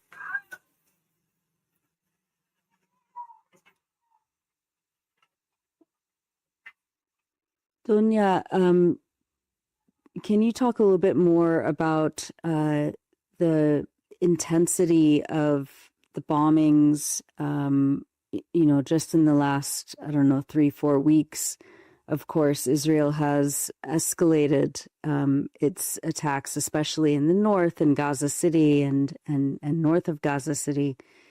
But as well, as you just said, the attacks have not stopped in the middle areas and in the south of Gaza. What kinds of bombings are you seeing? And what are people talking about when, as you said, people's tents, these shelters are being bombed and drone attacked. And, there's, again, as everyone has said, over the last 2 years of this genocide, there's no safe place in Gaza. But as people are coming more and more concentrated into the middle area of Gaza Strip, what kinds of attacks are you seeing? For example, at the middle area, and I hearing the bombs happening in Gaza and the north of Gaza Strip, and also here in the south, there are targeting and bombing even hospitals, street, and the people gathering to pay food or anything just to kill more people. Last week they targeting the street near to Al-Aqsa Martyr Hospital, and after just days they targeting the hospital itself. Dunya, right now as we're talking to you, there are negotiators from the Palestinian side and from the Israeli side and the mediators in Egypt talking about US President Donald Trump's plan for a ceasefire. Now, we have seen so many times that there's talk about a ceasefire and it doesn't come. So we don't know what will happen now. Everyone is hoping and praying there will be a good result. What are people in Gaza saying about this? Are they hopeful? Are they watching this? Or have they given up hope that there can be an agreement? For 2 years, people in Gaza have living between bombs and broken boxes. Ceasefire talks and peace negotiations continue in Cairo, Doha, and beyond. Family in Gaza wait in silence under the weight of survival. Each round of negotiations bring hope, a chance to the sky to be quiet, for aid to come in, for one dead to breathe. But time and time again, talks and it are rejected. And with each failed negotiations, a child lost a parent, a mother buried her son, and another neighborhood turns to rubble. Every day of the lie means more life lost, more future erased. Civilians find themselves holding on hope to peace while living in the middle of destruction. A ceasefire for us is a difference between life and death, between sleeping under the rubble or sleeping under the open sky. For us, peace simply means to return to of normal life, being able to find bread, to walk without fear, to hug your children and send them to bed while you are not worried about them, to return to school, university, and to live like people. Actually, Gaza needs justice, and it needs the world to remember that behind every headline there are people waiting and hoping for that which can be more safer than today. And we hope and wish this turn of negotiations become true and this horrible genocide can end. Dunya, I think we all hope this genocide will end. It has to end. When you listen to people around you, are they hopeful? Are they waiting? Are they listening to the news? Are they waiting? Or are they, what's the mood there now, listening to these reports about the talks in Sharm el-Sheikh? What are people around you saying?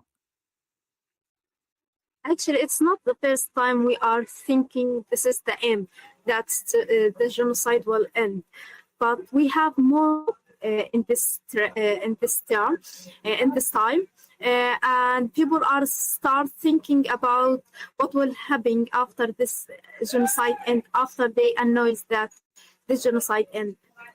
And my family, one of them, they are planning for returning to my city and for my little children to return to their schools and for my university their study. And we are also thinking about rebuild because we lost every building in Gaza and homes, schools, hospitals, and we are thinking of rebuild all of them. Inshallah. Inshallah. And when people see, when you see, you know very well, better than us, how much destruction Israel did in Gaza. You see it more than us. We see some pictures. When people see that destruction, do they still feel, yes, we're going to rebuild here, we're going to stay in Gaza? Yes, it's our land. It's our reality, our identity. So we will not leave it. We will rebuild it one time, and if it's necessary, we rebuild it again and again and again. Even if it is completely destruction, and we lost everything, but we will again from 0 point and rebuild everything step by step. When you think about rebuilding your house, what do you imagine? What dreams do you have for your rebuilt home and your neighborhood and the homes of your loved ones? Actually, I thinking more about rebuild centers where I was teaching my students, and I sent for families some pictures, and we chatting what we will make our new center included, and we are start to discuss things, what color we will paint it, and which type of tables, desks, and games we will bring to it. And I think all people here in Gaza thinking in their own plans. And I believe that there are many people will come to Gaza and help to rebuild. And also we are called for international journalism to come here and see and reflect what happened here in Gaza, destruction and its the area and the land itself, because actually there's just a few and a little here. We will publish the local websites and journals. And can you give us an update on some of your students? You were a kindergarten teacher, or you have been a kindergarten teacher. Can you talk a little bit about some of your students and how they're doing? I can't imagine what they've been through the last 2 years and what it's going to be like for them as this continues. Actually, we don't have a place, because when we live and evacuated Khan Yunis last time, they are targeting the place we were teaching. So we didn't teach until that time, but we still continue on online classes and send materials to parents on WhatsApp. And the most story that stuck in my mind for Salah, on 2023, the Israeli forces arrested his father inside of him, in front of him, and he cannot speak for a month. And after he start learning and continue with the children at the same age, he started speak again with her mother. His mother was very happy that her son speak finally after months. And now when I asked her about Salah, she said to me, he is better, he is start to connect and to react with the community. It's not only Salah, there are many stories like Salah. Yeah, I mean, the trauma for anybody, for infants all the way through elementary school age, through high school age, young adults, elders, everyone has been permanently affected by this. And I'm so glad to hear that Salah is doing better. That's a ray of light. Dunya, before we let you go, you talked about looking forward to the future, which is extraordinary when you're facing and you have faced so much difficulty. Just tell us a couple of the things you're really looking forward to when, inshallah, this genocide ends soon. What are you looking forward to in the next weeks, months, and years? Actually, we will looking for children and kids for a good future for them, and for girls, a good future for them. They are the most affected in the war. They lost many things, and they look for life in not a real view for life, because they actually live the most beautiful period of their life in the genocide. So we will start to let them see how lives look like if there's no genocide. And what about for you? You know, Dunya, what's remarkable about you is you're always thinking about other people, particularly about the children that you have been teaching and looking after for many years. And I know you don't like to talk about yourself, but I want to ask you what you're looking forward to for yourself.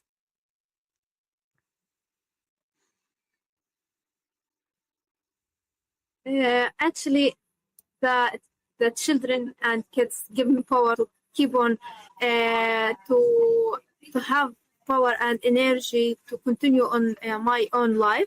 So I feel they're the best thing on my life.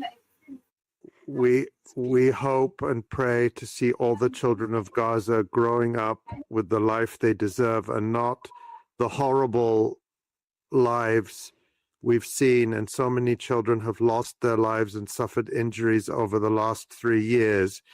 All of those children deserve a good life and a future. And I think with people like you close to them, Dunya, they have a chance at a good life and a good future. So thank you for everything you're doing for the future of children in Gaza. And you're setting an example for all of us. Thank you.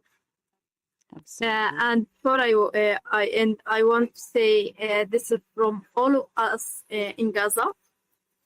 We see you and we hear your voices in the street, in marches, and we feel your love in every march, in every flag raised for Palestine. Those who join to Al-Sumud, Al-Hurriya, we see your courage, and your courage reach us, even if you're put to death. The occupation may have blocked your path, but not your message. Your solidarity reach us, and it's still in our hearts. In a world that are often turns away, your support reminds us that we are not alone. So thank you for standing with Gaza, for standing with the humanity. We carry your love with us under the rubble, under the siege, and into the future we will still believe in. Palestine will be free from the river to the sea. Amen to that. Amen. And thank you, Dunya. And we will not stop talking about Gaza no matter what. And everyone watching today hears that message loudly, and it encourages us to keep going out and speaking. Thank you so much, Dunya. Please give our love to your family and all of those around you. And we hope to see you very soon. And we hope that the next time we speak to you soon will be after the end of this genocide. Yes. Thank you so much, Dunya. Yes, I hope.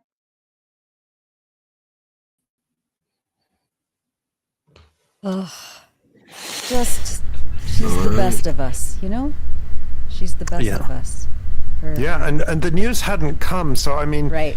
The ceasefire hasn't been implemented yet. Let's remember that. Yeah. It hasn't started yet. Israel is still bombing and attacking Gaza, but there was so much hope in that discussion and in everything Dunya said. So let's hold on to that.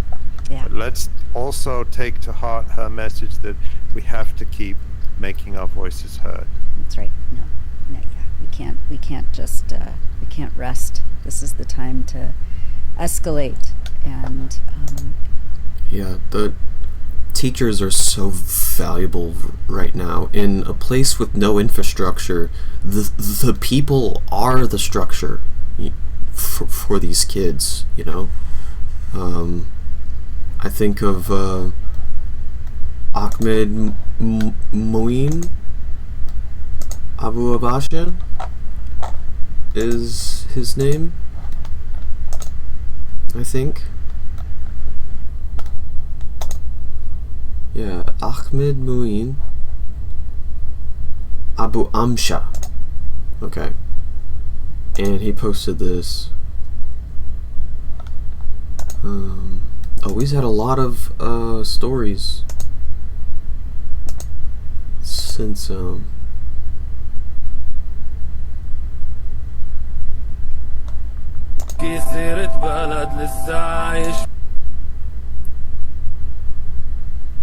Yeah. He lost his home. I'm not sure when that was. But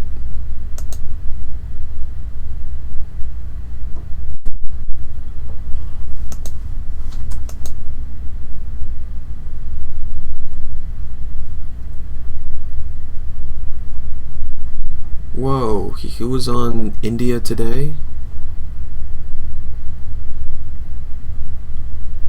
India Today Global.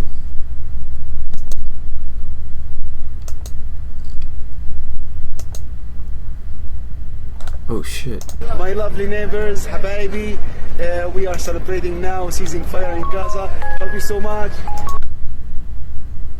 Well, one thing I've noticed is that there's just a little bit, his face is just a little bit more speckled with dirt every time I see him. Love you so much. Inshallah, they ceasefire and real ceasefire. Bye bye. Oh my God! Right now, a big strike in Gaza City. Oh my God! There's a ceasefire right until now. No. What's the time? قديش ساعة؟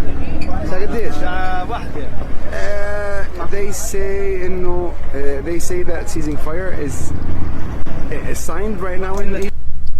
See, when this happens to just like kind, gentle people, it's just like confusion, you know?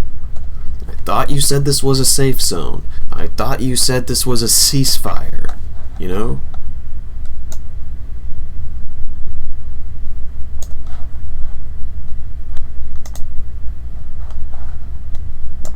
Egypt, but there's a strike right now in Gaza. Oh my God.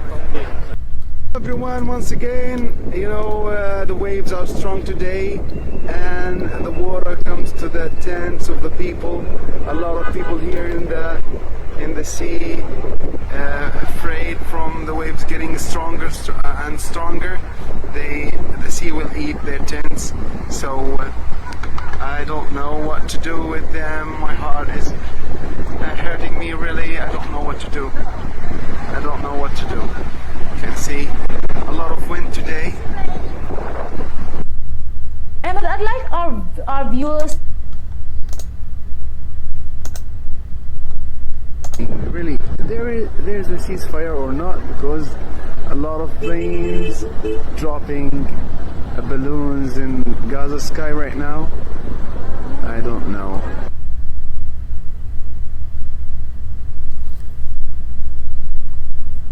Alright. I'll be ready for music once we're done with John Elmer here. Recommit to the about earlier in the show. This is the napkin map. Days will be critical, as they always are. But yeah, for now, John, take it away. All right, thank you. All right, so you are watching and listening to the Electronic Intifada. I am John Elmer. This is the Resistance Report for day 734 of Israel's genocide. I am reporting this on the 9th of October with talk of a ceasefire that will apparently be implemented sometime within the next 24 hours. But we will continue to follow those events very closely. But for now, let's take a look at the resistance operations in Gaza from the past week. Since you saw me last, all these videos, as ever, are from that window of time. This is the map from the International Organization of Migration and the United Nations Migration Cluster. It's a map showing the neighborhoods in Gaza City with arrows down to the middle camps and to the south in Mawasi. And you can see the numbers correlate to each neighborhood and the number of people leaving. And overall, the number is 467,523 have been driven out of Gaza City ahead of the Second Battle of Gaza City. And those numbers do not match with what the Israeli military has been putting out. The Israeli military wants to say that people have left Gaza City for their military purposes, ethnic cleansing being their goal. So per the military's assessments, according to Army Radio, 900,000 of the estimated 1 million Palestinians who are residing in Gaza City have moved south. But as we see, this migration cluster, which includes all the organizations that are involved in the migration portfolio, and they have trackers at each position on the way down the road to the evacuation sites, and their number is clearly barely over half of the number that the Israelis said. And for let's take a look at some of the maps that Jeremy was talking about. I'll say off the top of this that we had an excellent interview with Jeremy Scahill, who has done the most important work for sure in the English language following the ceasefire proposals.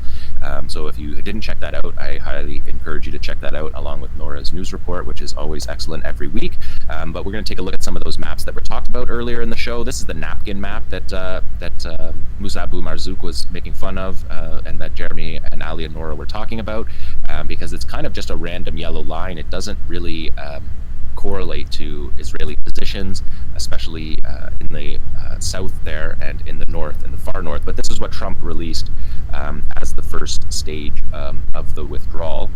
But let's take a look at the next map, because this is a little bit more clear. It's the most vague map of some ever. Of these aspects of the plan that presumably are going to be clarified in the coming weeks, because they were certainly not clarified in these negotiations. But you can see the first lines there. The blue line is the Israeli line of control. But this is just Al Jazeera using the Trump maps and the Israeli maps to try to figure out where those lines are. But people who follow the resistance report will know that Israeli lines of control are not that blue line at all. They're not in the middle camps in any way. They're not that deep in Gaza City or on the corridors. No way. But the plan is that the resistance has them of the Israeli in captives, deadlock, all of them prisoners of communists war, in soldiers, Rafah. that the Israeli military will be moving to the yellow line, which is just set in a few hundred meters from the buffer zone, which, according to all of these negotiations, Israel is going to remain in that buffer zone unless that changes in these negotiations. But it seems that that has been something that has been granted to Israel. And you can see on this map, the buffer zone is the striped line right along the border. It goes from the sea along the border with Egypt down to Kerem Shalom crossing in the bottom corner there. The Rafah crossing is about halfway between. This looks like just a return to the Kerem. A return to apartheid. Just after a genocide. This looks like plans for the Gaza ghetto. Israel to have that cordon along the Rafah border. And of course, if we look at that map up in the north, you can see that large parts of Beit Hanun and Beit Lahia fall within that line. So you still have a significant portion of the Palestinian population not able to return to their homes based on these maps. And that's something that we will be tracking in the coming weeks. And just to say about the Israeli military position on this, the Israeli military chief of staff, Eyal Zamir, said just the other day that we must not forget that Hamas remain undefeated as a political and military system in Gaza. This is not a ceasefire that came from defeat. It did not come from surrender. It did not come from defeat. It did not. Israel did not achieve any of its goals in this war, which I reiterate over and over, and I'll do it again right now. They promised to free the captives through violence. They failed to do that. They promised to destroy the Qassam brigades of the military force. They failed to do that. You're going to see that for the next 20 minutes in this video here. They said they were going to destroy the Gaza government, the governance system, the municipal government throughout Gaza. We know that that's not destroyed at all, and they're rebuilding as Palestinians.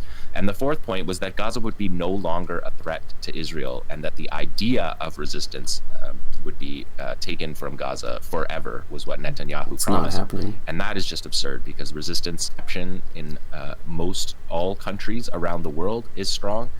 So that is a rousing defeat of that point as well. So just to note that. So looking at these two maps, these are the maps that people are struggling to make sense of. But this next map is from an Israeli military aligned open source researcher, Ben-Zion Michalis, and he shows here a little more more representative map of where the Israeli military is, and that you can see that yellow line that will be withdrawn to after the release of the Israeli prisoners of war, which should correspond with the release of thousands of Palestinians, including 250 with life sentences, 250 out of 303 life sentences in Israeli prisons. But you can see that yellow line is out of Gaza City. It's up along the border. In Khan Yunis, it's holding those two corridors, the Moreg corridor and the Magan Oz corridor. For now, those appear to be what Israel is trying to hold. And you can see along the southern border, the Philadelphia corridor will still remain in Israeli hands for now. But as I said, there was a promise from Egypt to the Palestinians that that corridor, the Philadelphia corridor, would be dealt with. I wonder how many people would have fled to Egypt if the Egypt crossing was even open, you know?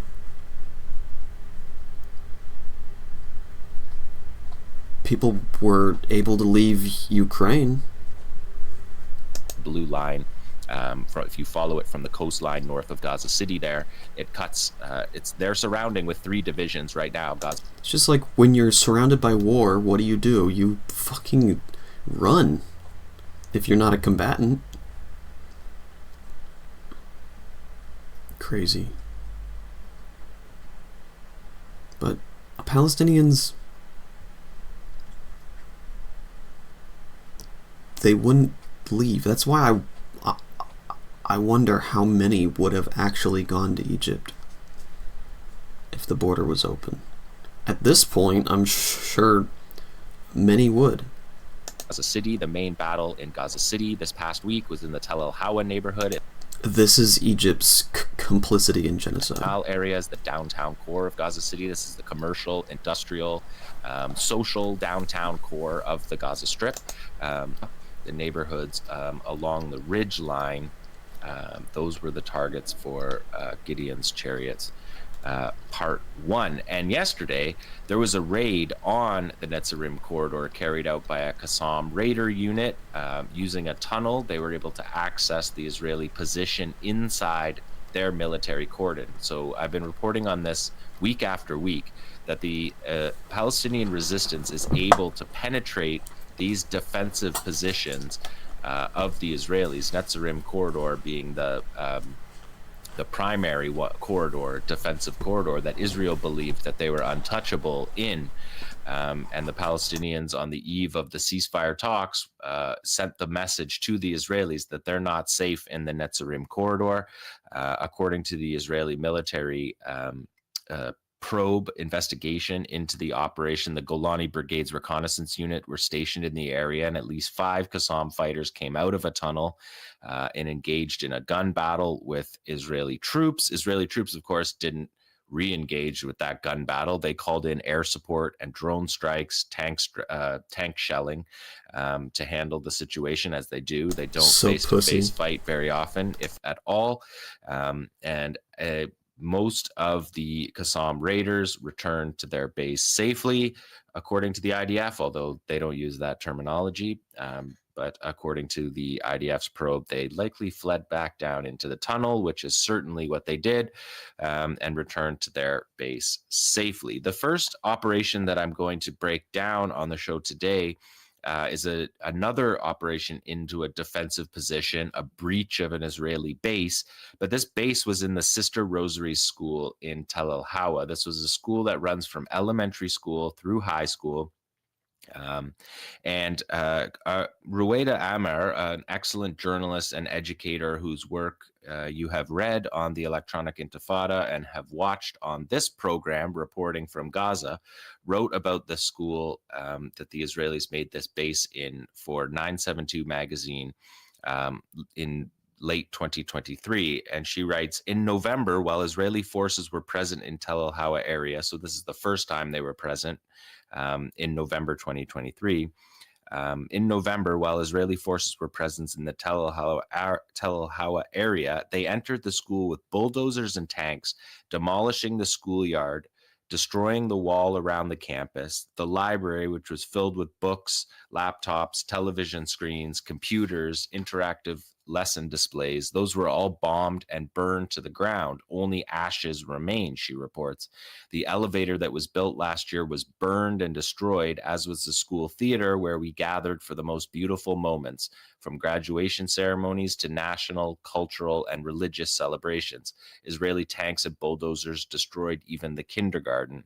And this school, the Sisters Rosary School, was established in 2000, and between 2000 and 2023, they went from 160 students to 1,250 students in this Catholic school that was serving a multi-denominational school, often serving underprivileged Palestinian Muslim families in Gaza City.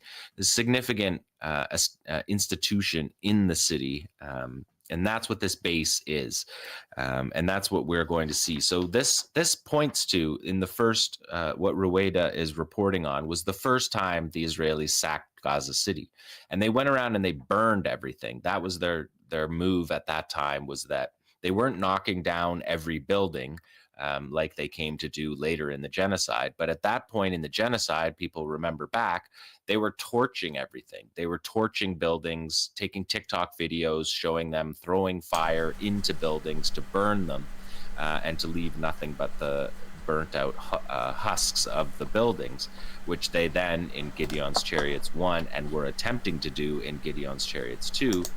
And we should be getting some combat footage pretty soon. Gaza City, the genocide progressed from what Israelis believed would be their one shot at fighting in Gaza City, and there they went scorched earth, burn all the buildings, burn people's belongings, have people come home to burnt out houses that didn't have any of their belongings, or the schools, burn them out so there was no resources left in the schools.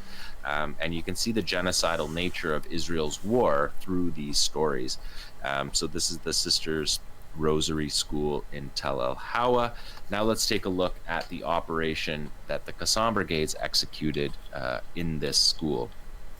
So they're showing you here just a little sizzle reel of the operation. The key aspects of the operation were a guerrilla action device placed within the turret gap of that tank that you saw. And this is the fighter who carried, you can see him with the green triangle. He was the one who carried multiple IEDs to the Namur troop carriers. Here we see the fighters assembling and talking, and the fighters say, the brothers in the assault unit are just meters away from the target. God willing, we will take down this tank and its crew. This next fighter say, we are the Qassam Brigades. We have prepared for you deadly ambushes. And the final fighter says, we will remain on the mountain of archers, and behind us the voice of the prophet shaking us. Do not retreat, do not retreat. And that was the poem that we have cited a few times, because Qassam has used that. They used it last summer in an operation in Shujaiya, and we saw it in Jabalia a few weeks ago, and now we're seeing it again. And it's a poem called The Dove by Sudanese poet Muhammad Abdul Bari. And the Qassam fighters have been using this the whole time. So you can see that first fighter, he puts the guerrilla action device into the turret gap, blasting the tank turret where the commander, loader, and gunner are. All three of them were severely wounded in that operation. But you see the head of the second fighter there. He's about to use the explosion as cover to advance on two Namur troop carriers that are also inside this base. Israel believes they're safe inside this school base, and Qassam is raiding them as soon as they establish this base. There you see the fighter emerging with his guerrilla action devices that he put into the Namur troop carrier. And the battle also involves a gunfight, and there you see the medevac helicopter landing to take out what the Israelis reported as 11 casualties, 5 seriously wounded, including the entire tank crew, and 6 more wounded within the shooting. If we look at the next one, I just broke down this so you can see it in each part. You'll see the weapon here as we've been tracking. This is the Bark, the Lightning guerrilla action device. It's a smaller canister. We've seen this in the Gideon's Chariots era of the battle, where Palestinians have adapted their weaponry to meet the moment of that invasion, which was that they had realized that they were able to get right up to tanks and get so close that they could deposit these lighter, this essentially looks like a shawad, but it's like a third of the weight of a shawad, and it's easier to carry for the fighters and allow them to more nimbly, we've seen them climb up on top of the tanks, but to cross terrain also with these devices. So here we are seeing it again. We saw it in Khan Yunis in the south. We saw it all the way in the north in Jabalia. We saw it in Shujaiya, and now we're seeing it in Gaza City.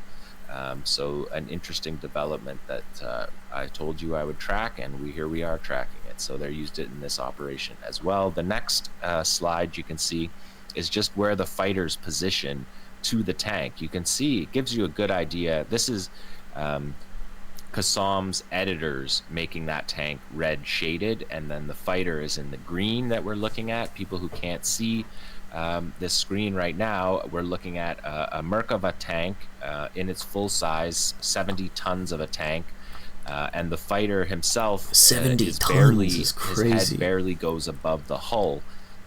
And then the turret on top of that, it almost doubles the size of the tank. So you can see how small the person is beside the tank, but just how bold these operations are and effective, because essentially it's a guided, it works the same way as a guided missile, hitting exactly the point of target that you want.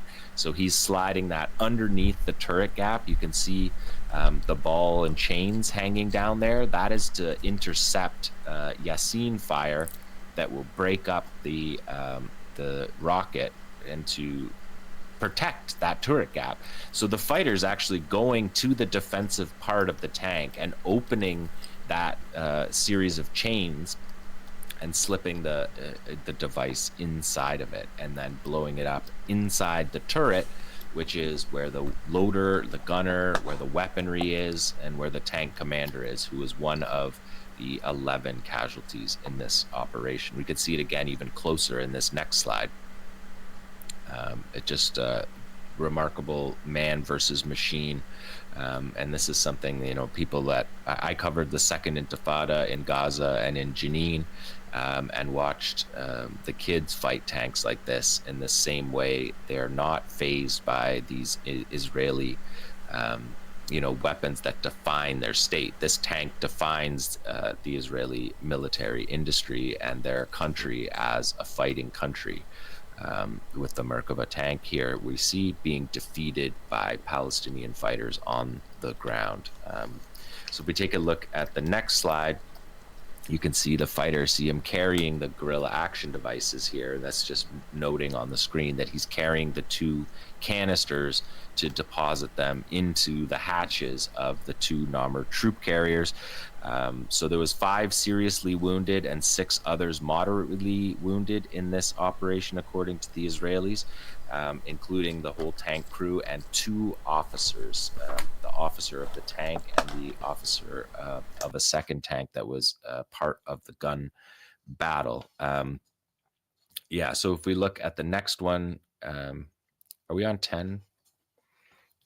Because we do have the audio on this next slide, because I wanted to show you what this looks like with the audio. So just to warn you, you're going to hear gunshots, but you're going to see and hear this raid full. Holy shit, for real?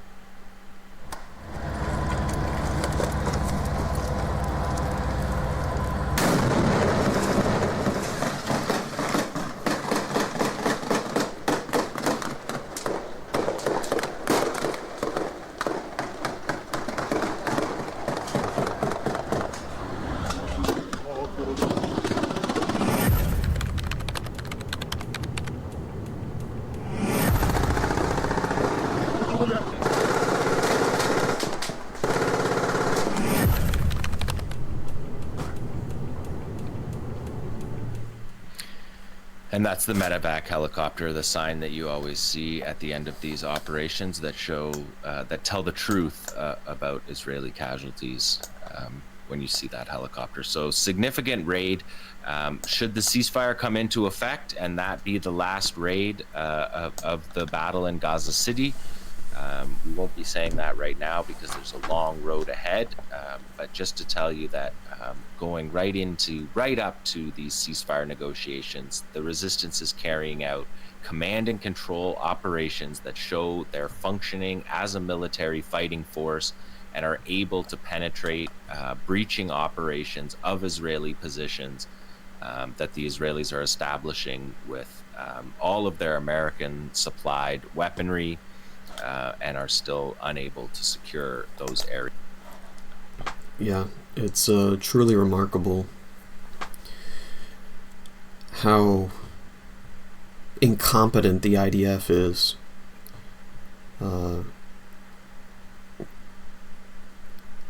Their incompetence is their greatest enemy, truly. But yeah, we'll see what news we get tomorrow about the ceasefire, but we'll switch to reacting to some music now. I'm gonna play the outro and then change the name of the stream. I might start a new stream. I think that's what I'm gonna do. I will see you on the other side. Free Palestine. Where's your fucking badge, you pigs? We go hard for Palestine. We escalate for Palestine. We fight for Palestine. We give it everything we got. We do not work with the police. We do not point people out to the police. We do not lay hands on our comrades. When we go hard for our people, you ain't staying out the way. If you ain't with it,